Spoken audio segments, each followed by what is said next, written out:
Hi everyone, I'm Cary with Century 21, your real estate agent.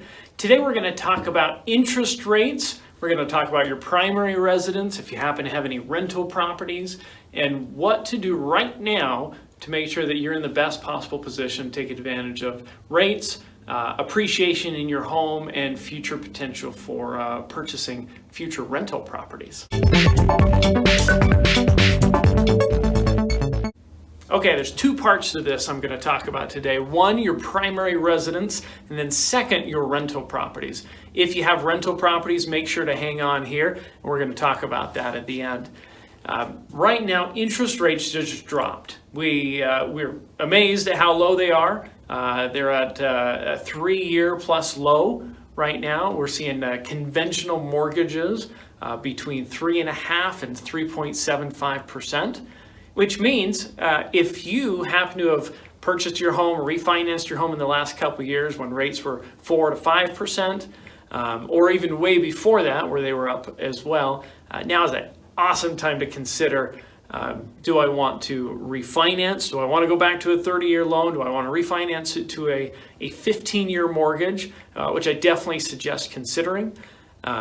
And how much could your payment be lower? Can you drastically increase how fast your property is paid off with this? So a couple great things to look at. All right, second part to this. If you own a rental property, take a look at what your rate is and what your equity position is in your property.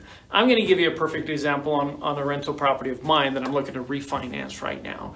So I've got a rate of, I think it's about 5%.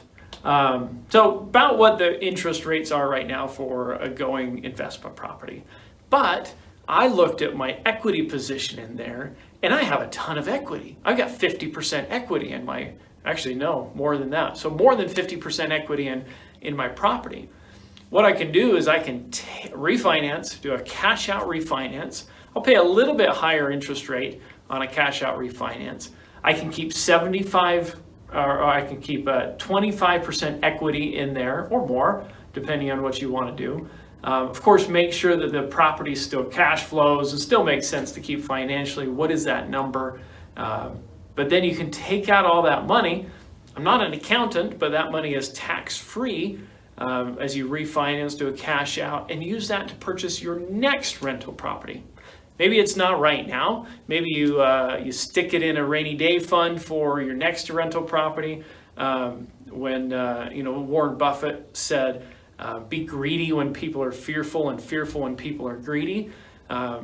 So when people are fearful, maybe down the road, we want to be able to be in a position to be able to buy, because we all wish we could look back to 08, 09, 2010-ish. times and have gone back in time and bought lots of property. So look at that, look at the refinance rate, look at your equity position in your rental property, and can you leverage that property to buy 1 or 2 more rental properties?